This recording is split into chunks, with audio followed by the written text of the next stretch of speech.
Hi, Stan. Welcome.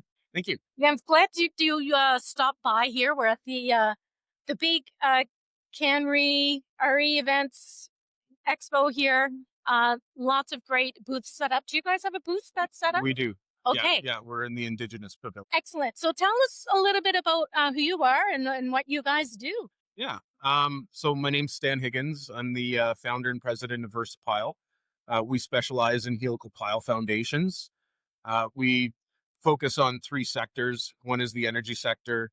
We do a lot of Indigenous infrastructure work, and then we also work with telecoms. So you're located here in Canada. Where in Canada? Yeah, we're headquartered in Winnipeg, and we perform most of our work throughout Manitoba, Northwest Ontario, and Southern Ontario. All right. So helical piles, for those of us that aren't, really know what they are, me included, explain what they are. Yeah, so I mean, really simply, it's a steel pile solution. Usually has a round shaft, Mhm. and then it has a series of bearing blades. So it would just be like one single turn, and then it's shaped in the form of a helix, so that when you advance it with a rotary motor, Right. it's going into the ground, Right. and it's creating like resistance within the soil. And so, what's nice about a helical pile, especially in Canada, is that the resistance at the helical, so long as you get it below any of the ground that tends to move, like due to frost or changes in Right. moisture and that sort of thing, Right. it anchors whatever it is that you're building on top. So it's really well designed to resist frost and those sorts of things. And as we advance the pile, we're monitoring the torque during the installation. So what the torque does is it gives us a really good prediction of what the soil capacity is, which translates to pile capacity. So every pile we install, we've actually verified that the performance requirements are being met. Okay. Yeah. So you're in Manitoba area. So what are some of the key projects that you've worked on in the last year or two? Yeah, great question. We've done some exciting First Nations projects, lots of housing, lots of community infrastructure.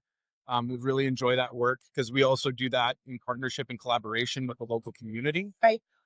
But we've also worked on some transmission line projects. So like, namely like in Manitoba, there's been a couple of fairly substantial transmission line projects that we've worked on. Mhm. And we work with either like Manitoba Hydro directly, or we're working with like a Ballard Construction or an Econ Power Services, those sorts of companies. Right.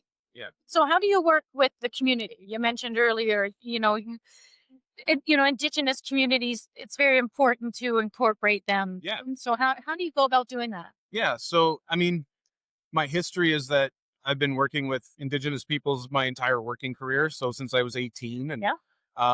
and I previously was doing executive search in the Indigenous community. So I got to go to a large number of First Nations, probably close to 100 over the course of all across Canada. And Right. so the reason I actually got into helical piles in the first place was because of the state of housing in Indigenous communities. And I did a lot of economic development search too.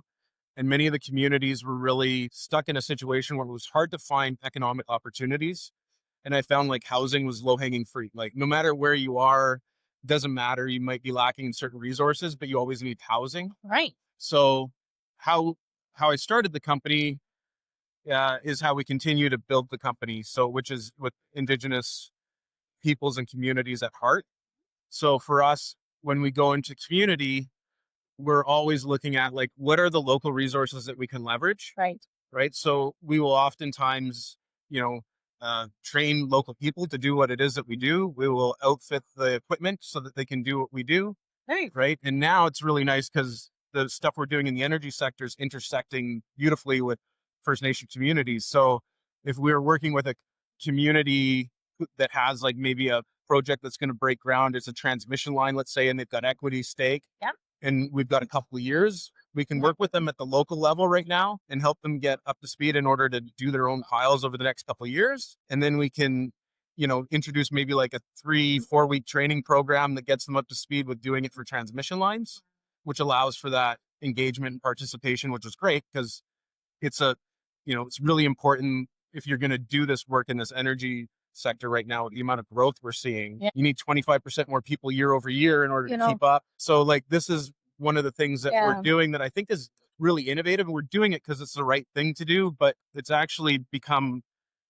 the right thing to do to scale your business as well. Well, there's such a labor shortage, and the capacity building factor is so needed. I mean, Yeah. there's so I'm so happy your company is doing that. You're training, you're investing into the future, and creating, because a lot of young people don't really understand what their place is and how they fit into the energy world. So Mhm. you're answering that in many ways. And Yeah. it's quite a run, at least Yeah. for the next 25 years or so, right? Yeah. So Yeah. yeah, if the more indigenous peoples we can get involved, the Yeah. more opportunity there is for the next foreseeable future. I Well, think that's there's a lot of families that are going to benefit from that, especially. And I think it's an untapped resource at this point, like just starting to scratch the surface of indigenous people are capable of bringing to the table. excellent. I got to talk to you further about that. ETC. Yeah, This is an amazing presentation here. What we're seeing here. it is. How has ETC helped your company,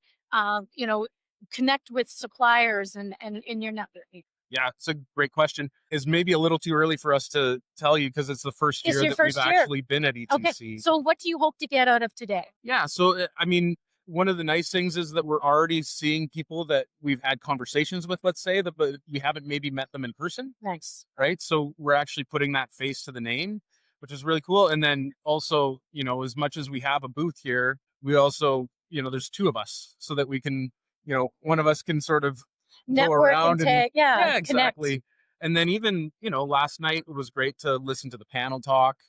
There was some great speakers. So like you're learning about what's coming, you're getting that information so you can see into the future and you can Yeah. plan accordingly. And I think it's really important. Again, it's like the demand in the sector outpaces what the market's going to be able to provide. So it's all about relationships and partnerships and collaborations. And that's really what we're here for, is just to build good relationships that might translate into future collaborations and partnerships. Thank you so much, Thanks, Maria. Stan, for stopping by, and Pleasure. best wishes over the next day or two. And I hope you make lots of really great connections. I know you will. It'd be pretty hard not to. Oh yeah, no, there's a lot of great people here. All right. All right. See ya. Thanks, Maria.